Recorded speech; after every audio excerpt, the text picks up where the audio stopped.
Hello friends, welcome to our channel Knowledge Amplifier. So today in this particular video I am going to discuss some very important quiz questions related to multiple linear regression. Okay, all these concepts whatever I am going to discuss in terms of question are going to help you in the placement process related to data science or machine learning. Okay, so let's start our first question. You run gradient descent for 15 iterations with alpha equal to 0.3. Alpha means the learning rate, because you know that in gradient descent only one hyperparameter is present, which is learning rate. And compute j theta, which is basically the error term after each iteration. Okay, this one has to be minimized, so optimization with respect to j theta we do. Now you find that the value of j theta decreases quickly, then levels off. Levels off means it reaches the steady state. Based on this, which of the following conclusions seems to be most appropriate? Okay, so this particular word means most probable solution, plausible. Okay, right, or most probable solution. Option A, alpha equal to 0.3 is an effective choice of learning rate. Option B, rather than using the current value of alpha, it would be more promising to try a smaller value like alpha equal to 0.1, and the option 3 is the reverse one. Rather than use of current value alpha, it would be more promising to try a larger value like alpha equal to 1. Now pause my video and try to think about the correct answer. Here I am explaining. So I have already discussed with proper visualization that what is the effect of learning rate. Too high learning rate will basically overshoot our optimal solution, and too small learning rate basically slows down our whole optimization. Right, now after only see, you find that the value of j theta decreases very quickly and then levels off. Okay, that is the saturation or steady state we are reaching very quickly only. Okay, and the optimization is also happening properly because j theta decreases quickly, so it is making no problem. Neither it is overshooting, because if alpha value is high, that time it will not saturate, it will keep on increasing and switching the values in between positive and negative, I have told you. And if alpha value is very small, that time it will not decrease very quickly and it will not reach the saturation state. So as in this particular situation alpha value is accurate one, that's why this particular thing or this particular condition is met. So the answer is the first one. Okay, right, coming to the next question. Suppose you have m equal to 23 training example, that is 23 rows are present in your data with n equal to 5 features, excluding the additional all one feature for the intercept term which you should add. I have discussed in the multiple linear regression derivation and the programming part that all one term is present. Now the normalized equation is this one, as you know, that is pseudo inverse concept is there. Now for the given value of m and n, what are the dimension of theta, x and y? And these are the four options. So again, pause my video, try to think about the correct answer. Here I am explaining. Okay, so just write one single equation, y equal to, how the equation will look like, a1 x1 plus a2 x2 plus so on. Okay, how many features? Actually 5 features excluding one. Okay, right, let me complete. So here this will be a3 x3 plus here it will be a4 x4, right, plus here it will be a5 x5. Okay, and plus the intercept term d. Okay, right, now how the y matrix will look like? So this is only for one record we are getting this equation. Now this will be for y1, then y2. For all the rows we will be creating one simple this kind of equation, right? So basically here the last element will be 23 because there are 23 rows. So basically this is no doubt 23 cross 1. Okay, y is 23 cross 1 in this example or in this option and in this option, right? So here equal to, now this matrix how we need to set up I have already discussed several times.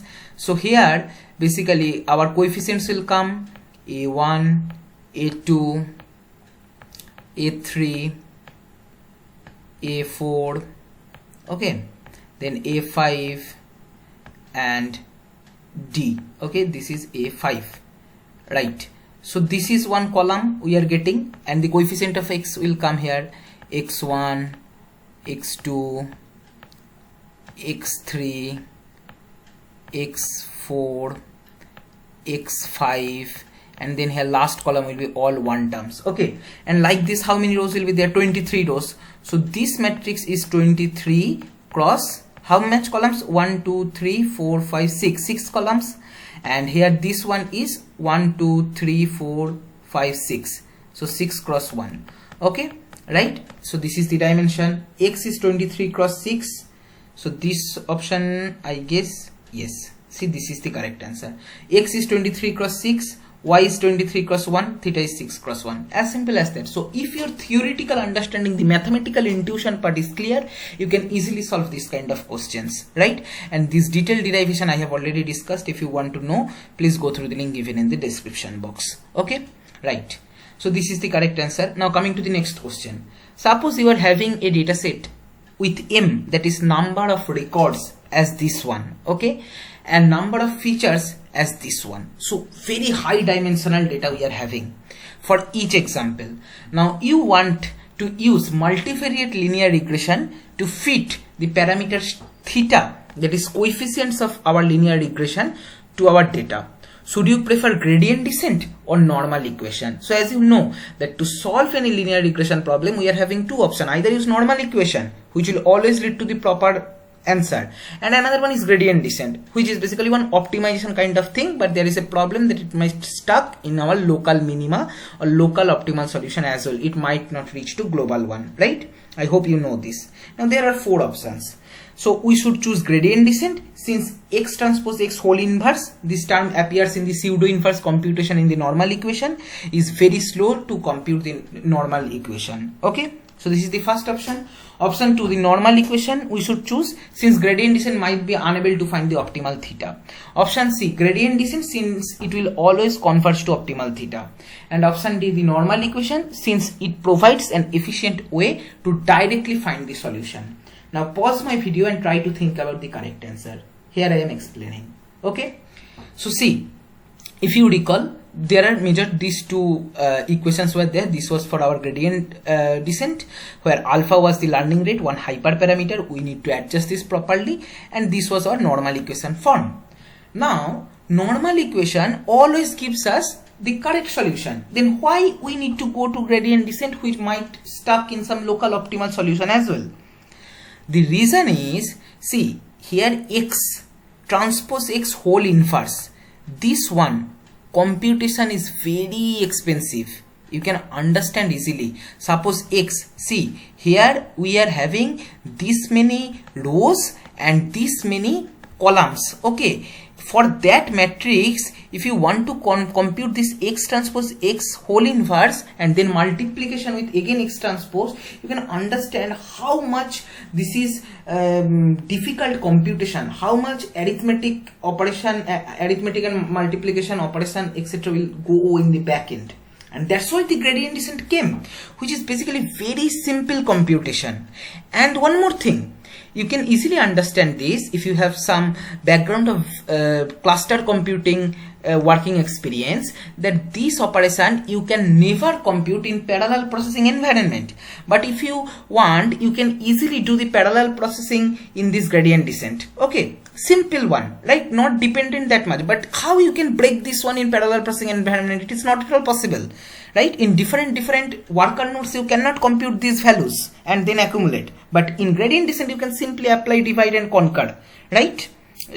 Each and individual features you can update in different worker nodes and then accumulate, kind of divide and conquer, right? So the thing is that gradient descent is much faster, and that's why we should use gradient descent in this kind of situation when we have very big number of data and huge number of dimensions. Okay, and so the correct answer is nothing but the first one. We should choose gradient descent because this computation is very slow to compute in the normal equation, right? Coming to the next question.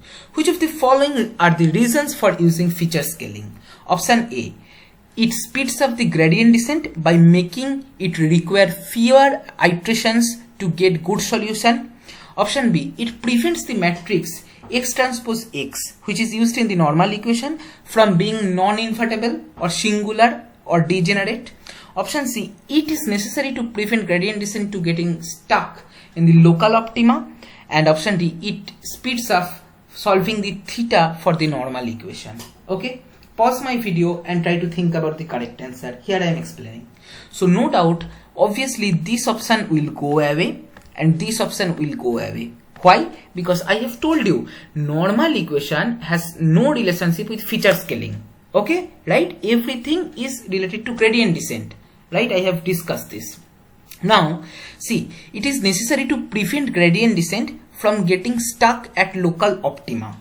See, if you do feature scaling, then also there is a probability of getting stuck at local optima. So this also cannot be the solution, right? So obviously no doubt the correct answer is option A, right?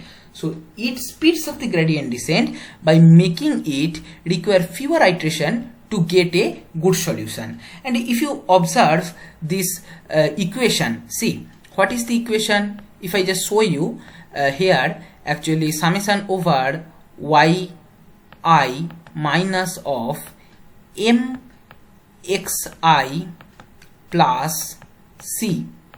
Okay, this is the error term, and that we take whole square, then we take mean also, but for the time being I am not considering the mean. Now suppose we want to update the m value. Okay, there is slope part. So what we do, we take differentiation of this equation with respect to m. So what we will be getting, summation over will be there obviously 2 into here it will be this term yi minus of m into xi plus c. Okay, then multiplied by, see here we are taking derivative with respect to m, so yi is constant. When we take differentiation, what we will be getting, minus of xi, because minus of mxi derivative will be getting as minus of xi. Now what I have told you, that we should apply feature scaling because of this minus of xi term. Suppose you have not applied feature scaling and xi is quite huge, that time this gradient value will become actually quite huge, and as a result there is a possibility that it might lead to unstable system, right?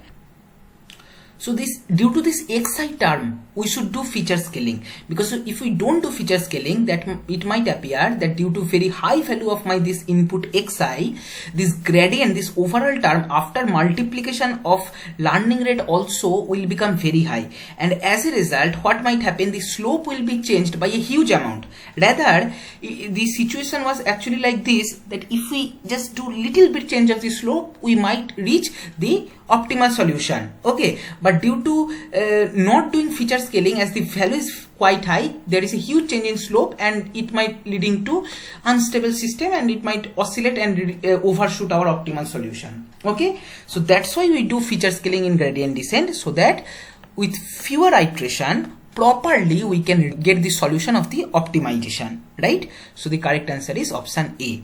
So I hope you have understood this. All the questions are based on the concept which I have discussed in my previous videos.